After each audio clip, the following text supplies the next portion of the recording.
Et on enchaîne avec l'affaire Rallygate. Sans surprise, Brahim Rally a quitté l'Espagne comme il y est arrivé à l'abri de l'obscurité. Pour en parler, nous sommes en direct avec Naïm Kamel, directeur de publication du site d'information quid.ma. Bonsoir Naïm Kamel. Bonsoir.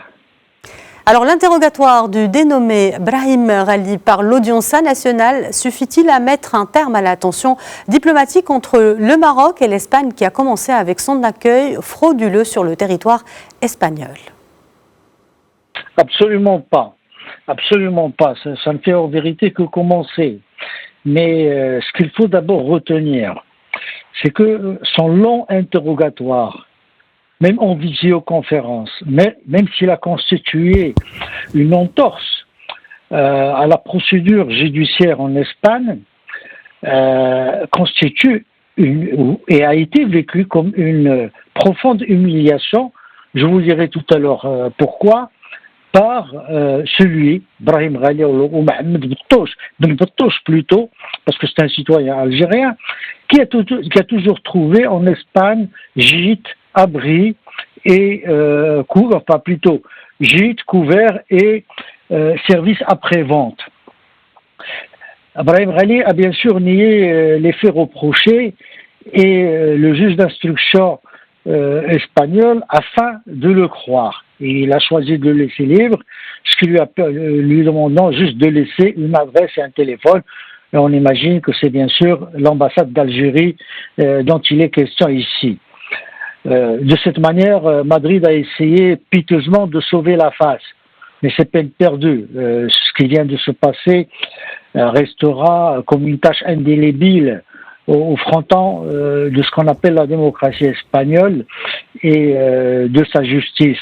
Donc, comme je le disais au début, cette affaire ne fait en vérité que commencer, et le Maroc l'a bien expliqué d'ailleurs. Naïm Kamel, juste après l'évacuation du dénommé Brahim Rally sur Alger, une autre information a été ouverte en Espagne pour faux et usage de faux. Cela dit, cette histoire n'est pas terminée. Comment peut-on concevoir l'avenir proche des relations maroco-espagnoles, sachant que l'ambassadrice du Maroc n'a pas rejoint son poste? Naturellement.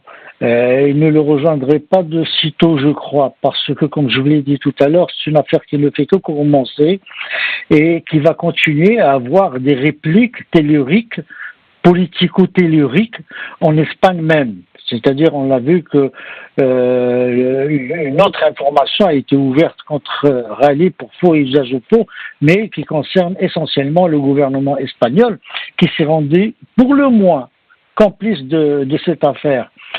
Maintenant, pour ce qui concerne les relations maroco-espagnoles, je vous rappelle qu'à la veille de la comparution de Brahim Rally devant l'audience nationale, c'est-à-dire lundi dernier, le Maroc a rendu public un communiqué très circonstancié, très détaillé, qui est une véritable mise au point à tout ce qui se dit et se fait autour de cette affaire et qui explique les attentes du Maroc. Il dit clairement que le Maroc dit clairement que l'affaire ne peut s'arrêter avec l'audience du dénommé Rally et ne peut pas non plus se résoudre avec sa seule audition. Et le Maroc est allé plus loin pour dire toutes les attentes qui commencent par une question de base fondamentale qui est posée clairement: que veut l'Espagne dans ses choix, dans ses décisions, dans ses prises de position? Qu'est-ce qu'elle veut du Maroc? Une manière très directe, même si c'est dit entre les lignes, de dire à Madrid que ce n'est pas possible de vouloir avoir le beurre et l'argent du beurre. Je n'ose pas continuer la citation parce que elle a des connotations peu convenantes dans ce lieu. Alors, je l'ai répété, la même chose tout à l'heure, je vais le répéter maintenant, les choses sérieuses ne font que commencer. Mais il faut noter que des lignes en Espagne ont bougé. On a vu le Parti populaire, la principale formation politique d'opposition, qui a mis en cause le gouvernement Sanchez et sa ministre des Affaires étrangères dont il a demandé la démission dans leur gestion je cite, calamiteuse, aveugle de cette affaire. On a vu des éditorialistes reprocher au gouvernement son attitude à l'égard du Maroc. On a vu également un ancien ministre de la Défense, un socialiste comme Sanchez, qui a été ministre de la Défense dans le gouvernement de Zapatero, un gouvernement PSOE, qui a dit tout ce que le Maroc apporte à l'Espagne en termes de sécurité et en termes de migration. Il a également tout l'apport, plutôt le patronat espagnol, moins public, mais dans les coulisses, a bien dit au gouvernement ce que l'Espagne a à perdre en perdant le Maroc sur le plan des échanges économiques. Donc, et on a vu aussi des Marocains sortir dans les rues, manifester devant l'hôpital, devant l'audience nationale. Ce sont des choses, peut-être les jeunes d'aujourd'hui ne se les imaginent pas, mais ils étaient impensables il y a encore un temps. Donc, des lignes ont bougé.